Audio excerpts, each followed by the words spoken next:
नमस्कार काव्यरसिक हो. मनमोहक मराठी मालवणी कवितांमध्ये मी मनमोहन रोगे आपलं स्वागत करतो.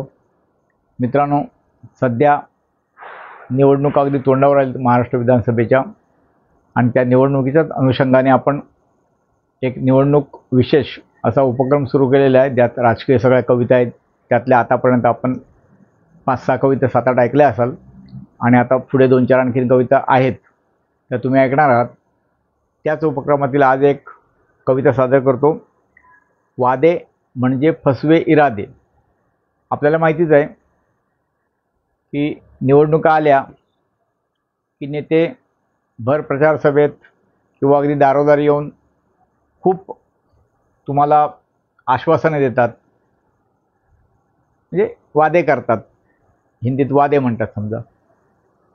पण ते कसे फसवे इरादे असतात, त्यांचे मनसुबे असतात, हे या कवितेत मांडण्याचा प्रयत्न केला आहे आपण. मी त्याचा नियमित अनुभव घेतो, तेच कवितेत हे मांडलेलं आहे. बघा तुम्हाला कविता कशी वाटते. कवितेचे शीर्षक आहे वादे म्हणजे फसवे इरादे. नाही राहणार कुणी बेरोजगार, नाही राहणार कुणी बेरोजगार, मिळणार प्रत्येक हाताला काम. नाही राहणार कुणी बेरोजगार, मिळणार प्रत्येक हाताला काम. घेणार नाही फाशी बळीराजा, घेणार नाही फाशी बळीराजा, देणार शेतमालाला उचित दाम, देणार शेतमालाला उचित दाम. नाही वाढणार अन्नधान्याचे भाव, नाही वाढणार अन्नधान्याचे भाव, खाद्यतेलाची भाववाढ रोखणार.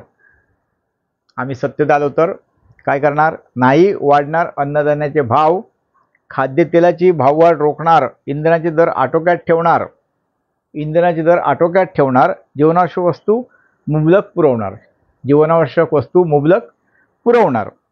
रस्ते पाणी वीज आरोग्य शिक्षण, रस्ते पाणी वीज आरोग्य शिक्षण, सुरळीत मिळेल सारे नको दडपण.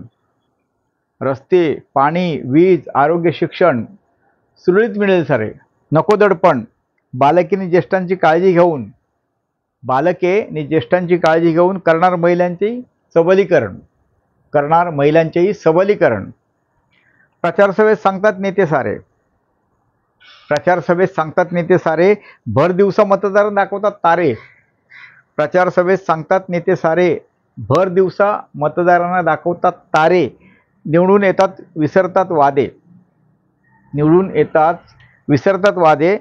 आपल्यासाठी घेतात खोके पेटारे, आपल्यासाठी मात्र घेतात खोके पेटारे. सत्ताधारी राहतात सत्तेत बेधुंद, सत्ताधारी राहतात सत्तेत बेधुंद. न्याय नीती पुण्य पापाची नसते शुद्ध, सत्ताधारी राहतात सत्तेत धुंद. न्याय नीती पुण्य पापाची नसते शुद्ध. जनतेचा कायवारी जसा काही विरोधी पक्ष, जनतेचा कायवारी जसा काही विरोधी पक्ष, पण तोही येता सत्तेत विसरतो आपले शब्द, पण तोही येता सत्तेत कधी विसरतो आपले शब्द. गरिबी हटवण्याचे आश्वासन देऊन नेत्यांच्या पिढ्या संपल्या 4. गरिबी हटवण्याचे आश्वासन देऊन नेत्यांच्या 4 पिढ्या संपल्या. गरिबी हटवण्याचे आदेश आश्वासन देऊन नेत्यांच्या 4 पिढ्या संपल्या. मतदारांनी तेच ते ऐकून जिंदाबादचे नारे देत टाळ्या पिटल्या. गरिबी हटावचे आश्वासन देऊन नेत्यांच्या 4 पिढ्या संपल्या. मतदारांनी तेच ते ऐकून जिंदाबादचे नारे देत टाळ्या पिटल्या. कसले वादे कसली जनसेवा आणि कशाचे काय, कसले वादे कसली जनसेवा आणि कशाचे काय. नेते सूत्रधार तर जनता त्यांच्या हातातल्या कळसूत्री बावल्या, नेते सूत्रधार तर जनता त्यांच्या हातातली कळसूत्री बावल्या. असेच सुरू आहे वर्षानुवर्ष पिढ्यानपिढ्या, असेच सुरू आहे वर्षानुवर्ष पिढ्यानपिढ्या. राजकारण झाले आहे नेत्यांच्या गोरखधंदा कमाल, असेच सुरू आहे वर्षानुवर्ष पिढ्यानपिढ्या. राजकारण झाले नेत्यांचा गोरखधंदा कमाल. आणि म्हणे लोकांनी लोकांसाठी चालवलेली लोकशाही, आणि म्हणे लोकांनी लोकांसाठी चालवलेली लोकशाही. नेते सारे मालामाल, नेते सारे मालामाल आणि जनता भुके कंगाल, नेते सारे मालामाल आणि जनता भुके कंगाल. धन्यवाद मित्रांनो. ही कविता पटली, आवडली तर नक्की लाईक करा, कमेंट करा, शेअर करा आपल्या मित्रमंडळींना.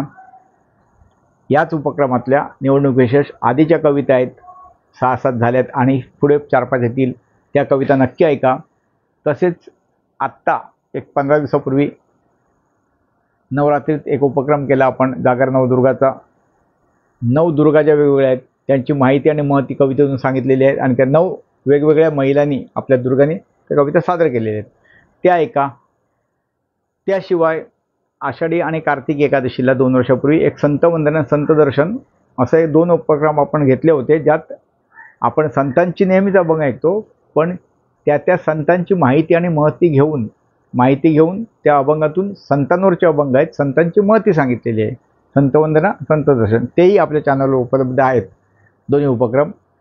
त्याशिवाय म्हणजे हे उपक्रम तिन्ही आणि हा चौथा धरून सुद्धा जवळजवळ 350च्या वरती आता कविता आहेत. सवड असेल तर नक्की ऐका. आवडतील त्यांना लाईक कमेंट द्या, मित्रमंडळाला शेअर करा आणि चॅनल सबस्क्राईब केले नसेल अजून तर तो नक्की करा. आता परत भेटू एक नवीन कविता घेऊन. धन्यवाद.